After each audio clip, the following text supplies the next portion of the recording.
says, Rav Nisim again, Alav Shalom, that we're going to sit in the Seder. And Chazal tell us, whoever does not say these three things on the Seder does not fulfill the mitzvah. You got to say Pesach, Masa, and Maror. Why are these the three things that are so critical? If you do not give the message of these three things to your family on the Seder, you didn't fulfill the mitzvah. Whoa! Why is it so critical? What's so special about the Pesach, the Masa, the Maror, the everybody? It's not enough to eat it.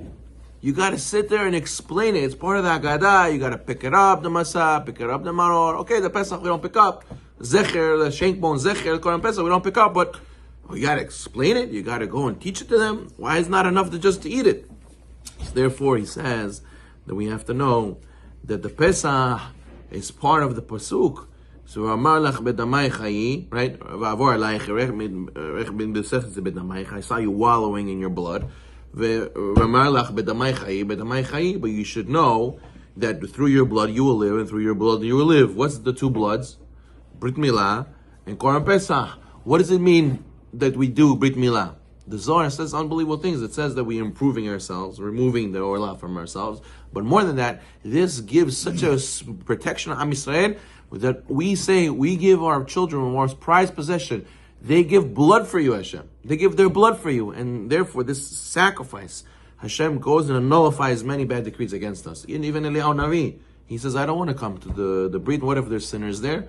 Oh, Hashem says, don't worry, I'll forgive them. It's a big zgulah to be by a Brit.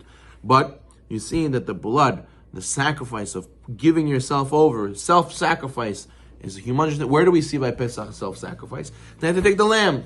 The lamb was the god of the Egyptians. To go and throw yourself in self-sacrifice yourself, because that's what Hashem said to do. That's the lesson number one. We have to teach our family on Pesach.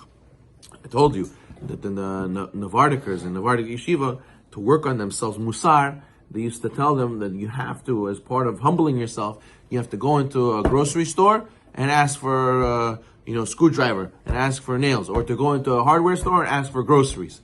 Meaning, on purpose, embarrass yourself, and on purpose, looks very silly, in order to humble yourself, in order to meet people should look you weird, and you experience that, and you learn to lower yourself. Or some people, they collect money for other people, even though they don't need it, in order that they should know what it means to go and ask, to humble themselves.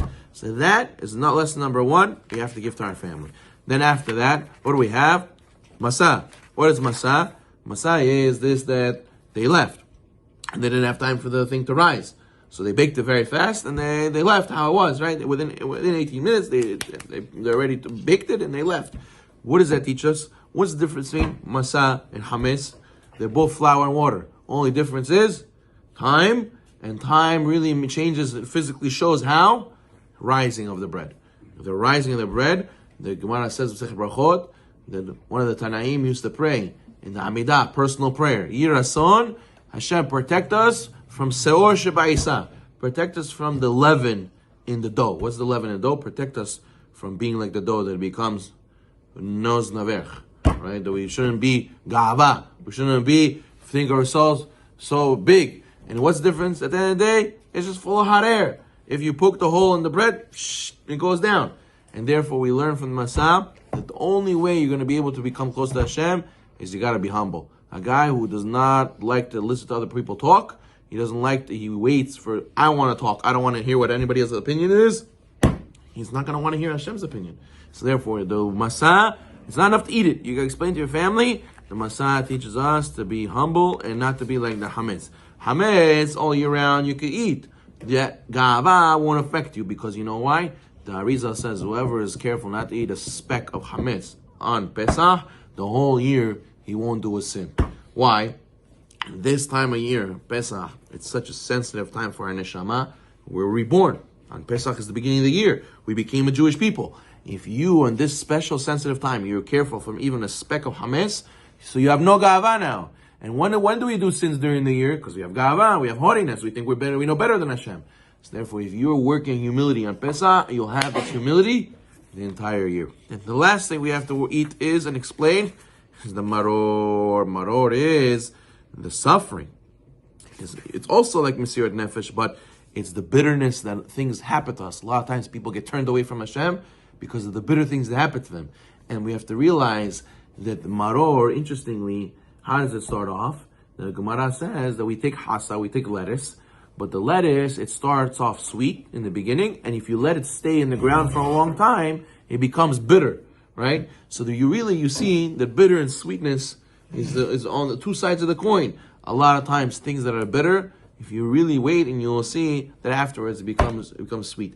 And you see the mitzvah is never to forget about bitterness. We don't look at our bitterness, oh, that was a waste of time. Chaval, we went through that. No. All of our lives, every Seder, we have to remember the bitterness. Because of the bitterness, we became who we became, and it was part of our journey as well. So therefore, the maror is part of the bitterness in your life, and realizing that it was also for the good.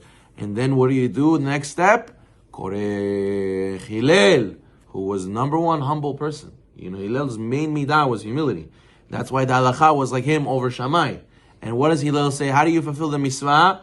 You gotta take the Pesach, the Masa, and the Maror, everything together, wrap it together, take all these lessons together, eat it while you're leaning, and that's how you fulfill the mitzvah. So therefore you see that the whole Pesach is to not just eat the food, you gotta eat the lesson. You gotta get this lesson, make it part of you. They say you are what you eat, right? So that here we're literally doing that. We have to take these lessons, eat it, focus on it, let it become your blood cells inside your body, and now you're actually a living, walking Jew who just left Mitzrayim. Baruch Naolam.